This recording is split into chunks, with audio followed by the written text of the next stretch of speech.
E agora bora falar sobre saúde. No quadro Você e o Doutor, a gente aborda alguns dos distúrbios emocionais e psiquiátricos mais incapacitantes do mundo. O médico de família, Dr. Antônio Spreuser, vai tirar todas as dúvidas sobre síndrome de burnout, depressão e bipolaridade, que são transtornos que colocam a vida de suas vítimas em risco e que também aparecem entre as doenças mais incapacitantes do mundo. Bom dia, doutor. Seja muito bem-vindo. Bom dia, Renatinha. Bom dia, Aninha. Bom dia, doutor. Tudo bem? Quero começar, doutor, falando sobre um número que eu tenho que confessar que me deixou bastante assustada. Olha só, gente. 1 a cada 4 pessoas sofre de burnout no Brasil. E um estudo revela que o nosso país ocupa o 2º lugar no mundo. É muito sério isso. Ficando atrás apenas, sendo superado apenas pelo Japão. Afinal, doutor, o que leva uma pessoa a ter burnout? O burnout, pelo próprio nome, né? Burn, queimar. O burnout queima tudo, né? Porque o que acontece? Todo mundo que trabalha, homens, mulheres, adolescentes, crianças que estudam, tem que ter um equilíbrio na vida. Aqui o verde é a hora de lazer, alegria, todo mundo junto. E o vermelho é a hora do trabalho mesmo. Mas o que está acontecendo atualmente? Tanto homens como mulheres, e ainda mais com a pandemia, essa coisa de trabalhar em casa, nós perdemos a noção do tempo.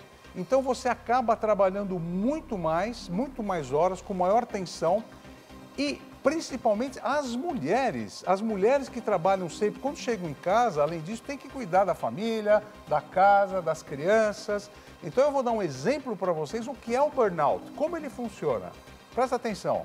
Então você está lá no seu escritório trabalhando, né? De repente aumenta o volume do trabalho, a sua bateria começa a diminuir. A pressão por resultados é importante, mudança na gestão, muda a diretoria, por exemplo, corte de gasto e finalmente reestruturação na empresa. A tua energia vai embora, cada vez mais os dias não passam e você fica em burnout, ou seja, você queima a tua saúde física e mental. De uma certa forma, é falar assim, o copinho encheu, transbordou e eu não tenho válvula de escape. Não tenho mais nada. Acabou a minha vida. E como que a gente pode identificar, né? O que a pessoa sente e pode perceber, não, é um problema, eu tenho que me cuidar, é aquele última gota para encher o balde e você estourar. Então, Renata, é muito importante o que você está falando para as pessoas saberem e fazerem, até ajudar o médico a fazer diagnóstico. Porque quando você tem cansaço excessivo, você não quer sair de casa, não quer participar de festa, não quer ver ninguém, dor de cabeça frequente, dor no corpo inteiro, parece que dói a alma, né? Fadiga, parece que tiraram a energia da tomada, pressão alta e arritmia, você sente o coração bater, alterações no apetite, ou come muito ou come pouco, perda da produtividade, você não consegue fazer tarefas mais e insônia. Você acorda à noite, não dorme, não pega no sono, preocupado e preocupada com o que tem que fazer. Aí você tem que parar, procurar ajuda, porque precisa tratar. Doutor, agora, acho que uma coisa que está todo mundo se perguntando em casa, quando você está ali passando pelos sintomas do burnout, tem algum tratamento para poder melhorar essa situação? Tem sim. Então, o primeiro é fazer diagnóstico, né? Você tem que procurar um clínico, um psicólogo, um psiquiatra, faz o diagnóstico. E o tratamento, ele é baseado em quê? Primeiro, ver onde é o problema e você tem que tirar umas férias, sair fora. Tomar alguns medicamentos quando é o caso, mas lembra, o autocuidado no burnout é a coisa mais importante. E como que a gente faz o autocuidado? A gente faz assim, ó, desse jeito que eu vou falar para você. Pratica atividade física, pode ser uma yoga, uma meditação, uma caminhada, uma natação, para você ter válvula de escape. Desfrutar de momentos de lazer para valer, gente. Não é ficar com o aplicativo, não é ficar com o teu computador trabalhando, não. Incluir hábitos saudáveis na sua rotina. Uma alimentação balanceada, não adianta eu, na minha hora de folga, ficar bebendo muito, consumindo droga, fumando muito. Por quê? No dia seguinte eu não consigo mais nem levantar da cama. Então é bom senso, né? Outra coisa importante é você achar a condição de trabalho adequada para você. Não ficar engessada nem engessado em moldes, senão vai acabar com você. E esse item é importante. Procure ajuda profissional.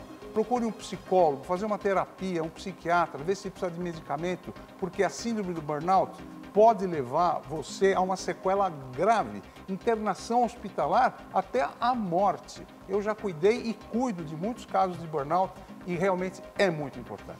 E depois de falar sobre a síndrome de burnout, que tem um número gravíssimo, Sim. 1 em cada 4 pessoas apresenta essa síndrome. É muita gente mesmo. Coisa. E muita gente desconhece que tem esse problema. A gente vai falar de uma outra doença que estima-se que mais de 300 milhões de pessoas de todas as idades sofram, que é a depressão.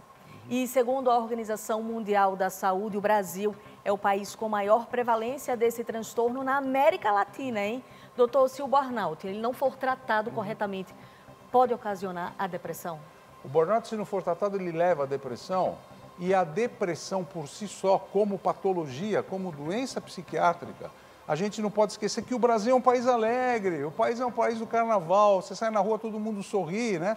O Brasil tem um cérebro alegre. Só que pelos números que você acabou de falar, o Brasil está depressivo. As pessoas têm mais depressão. Então, o que é que acontece no cérebro, lá dentro do cérebro? As células nervosas, que são os neurônios, elas falam com outras células por intermédio de química. E na depressão, um dos fatores fundamentais é esse equilíbrio químico, que eu vou mostrar para vocês agora. Então, uma célula cerebral fala com a outra, que é chamada sinapse, por intermédio dessas drogas, essas substâncias chamadas neurotransmissores, essas bolinhas que vocês estão vendo. Isso é a serotonina, a dopamina, a dobutamina. Então tem uma série de substâncias químicas, acetilcolina, que ajudam você a ter um equilíbrio melhor, uma alegria de viver. De repente, na depressão, você tem uma quantidade muito menor dessas substâncias químicas que alteram o seu humor e levam à depressão. Agora, doutor, como é que a gente pode diferenciar? Essa sempre foi uma grande dúvida minha. A diferenciar depressão de uma tristeza momentânea. Porque às vezes a pessoa fala assim, você está triste demais, está com depressão. Mas às vezes não é depressão, não é é só um momento. A tristeza é o que você falou, é o momento. Perdi emprego, aconteceu alguma coisa. No dia seguinte eu já melhorei, eu estou mais equilibrado, bola pra frente. Eu estou melhor, eu estou melhor. Na depressão, doença, na depressão, o que acontece? Em primeiro lugar, tristeza crônica. Você não tem mais alegria na tua vida. Pensamentos só negativos. Dificuldade de concentração. Alteração no apetite, você pode comer mais ou menos. Alteração do sono e perda ou ganho de peso. A depressão tem que ser encarada como uma doença e tem o que fazer. O diagnóstico é clínico.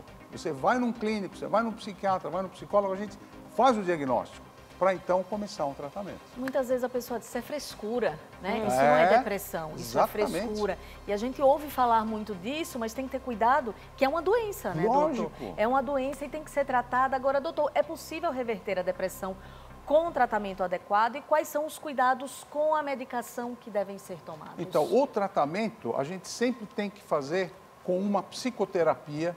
Psicoterapia é importante, tem pessoas que não querem fazer psicoterapia. Mas a psicoterapia é uma arma que a gente tem para você entrar dentro do seu quarto escuro, abrir esse quarto, escancarar, para falar tudo o que tem que falar. Número 2, se necessário, entrar com antidepressivos e saber que todo antidepressivo tem a hora de começar e tem a hora de terminar o antidepressivo. Então, o seu psiquiatra pode saber bem disso. Nos casos mais graves, mais sérios, que a pessoa tenta o suicídio toda hora, a estimulação magnética transcraniana é muito importante e funciona bem.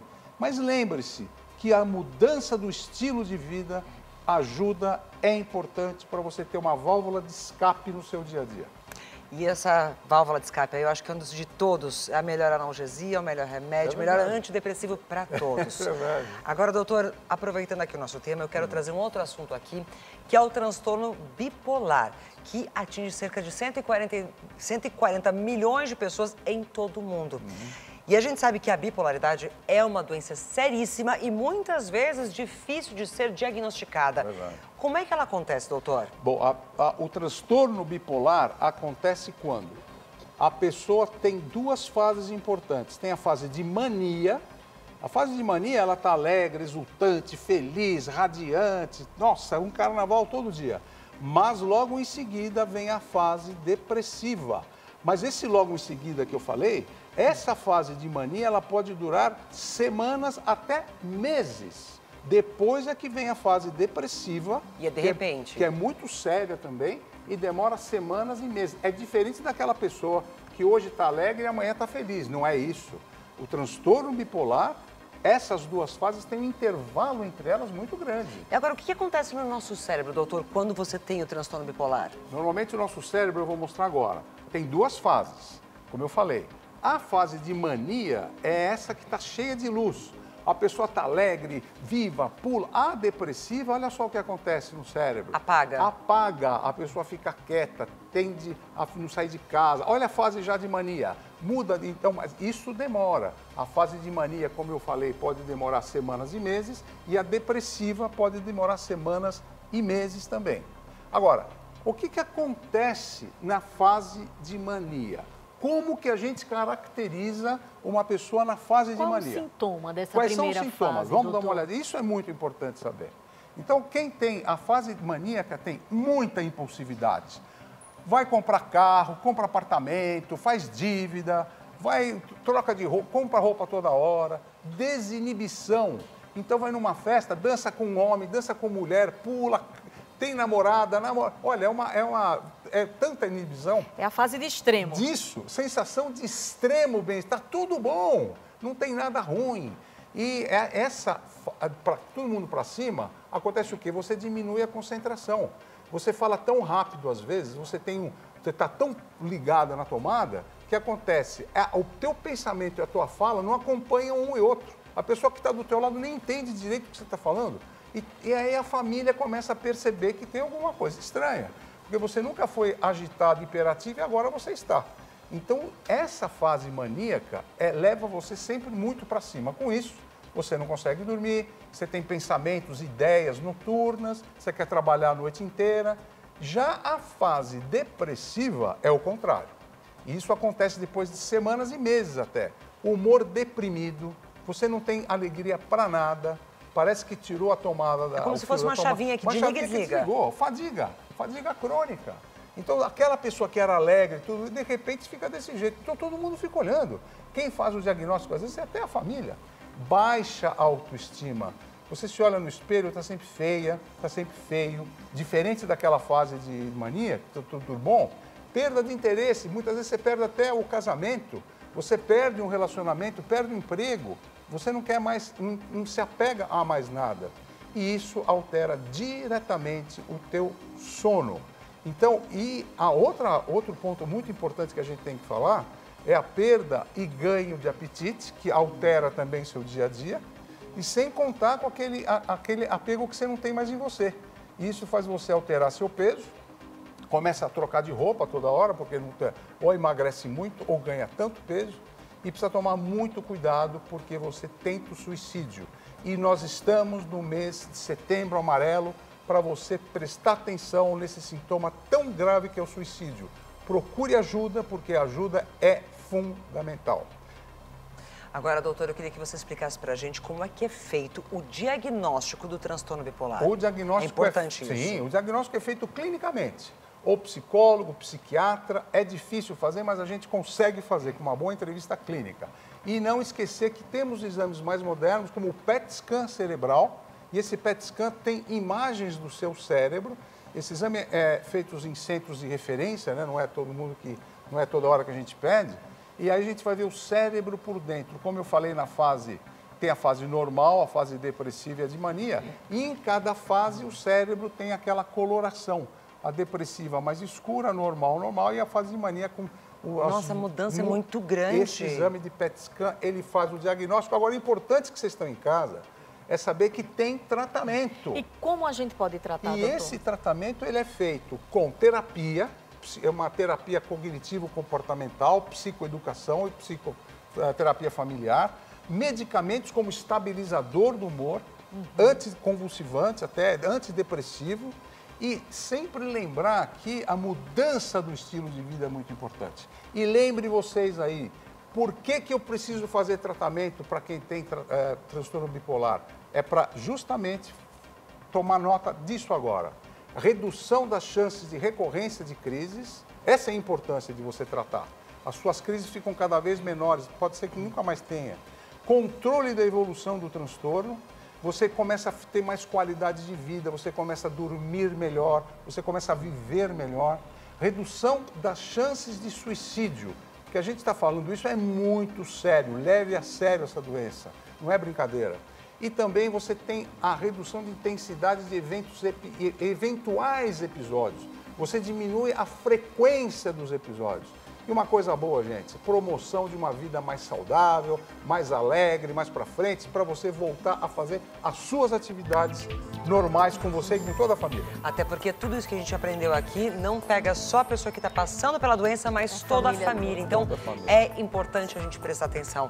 Doutor Antônio Spreitzer, muito obrigada. Obrigado, boa semana, hein? Mas peraí, o seu trabalho não acabou, não. Ele vai para as redes sociais continuar a consulta aqui sobre burnout, sobre depressão e transtorno bipolar. Não é isso, César? É isso mesmo, Aninha. Além das redes sociais de hoje, o doutor Antônio Spreitzer voltará conosco na semana que vem com mais uma aula, com mais uma consulta totalmente gratuita para você. Obrigado, doutor Spreitzer. Obrigado, César.